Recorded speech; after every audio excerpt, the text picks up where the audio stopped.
Hey, I'm Sean O'Rourke with 11 Bravo Productions, and I'm here at EUE Screen Gem Studios, the largest studio complex on the East Coast. And I'm here with Molly Oleski from Monstrosity Effects. Monstrosity Effects, and she's going to show us today how to make a fake head. Molly? Well, first with making a fake head, you have to life cast an actor. And you use that using alginates. There's a couple different types of alginates you can go with at different setting speeds. With the face, I would go for a 5 or 8 minute set. Now, when you look it up on websites and find out what type of alginate you want to order, you can decide there. But life casting can be complicated. That's a whole other subject. That is very dangerous. You can suffocate an actor, so definitely have a professional on hand there. After you life cast an actor, you take the negative of his head, and you can make a clay copy of it, and that way, you can really use whatever expression you want there.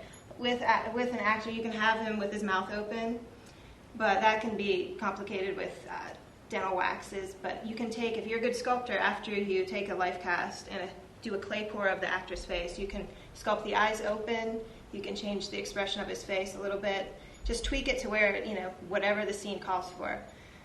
And after you do that, you can you can make a mold of that made of, you can either use a silicone, or you could go, if you're really cheap, go with ultra cal casting, which is a stone. And from there you can make a gelatin head, you can make a foam latex head, or you can make a silicone head. With gelatin it's just almost like the gelatin that you make Jell-O with. Like, it's very rigid, and you can make a whole head out of that, and that way you could chop it up. You can, it moves almost like a real face.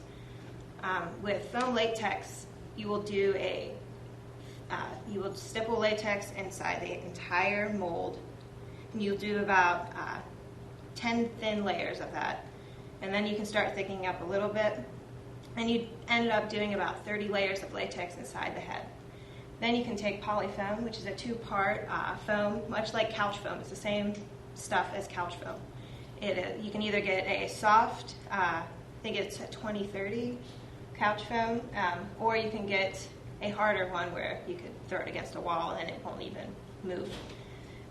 That is also very, very dangerous. I've covered my entire hands in polyfoam before, and it gets very hot. So in that case, you're not wearing gloves and you're not very smart. It's deactivated with water, found out. With polyfoam, you can fill it up. It does expand, so you have to be very careful of how much you hold it up, fill it up. You only do about 3/3 of the head, and then you'll just see it expand in about 20 minutes. Fantastic. Mm-hmm. Well, there you go. We just told you how to make a fake head.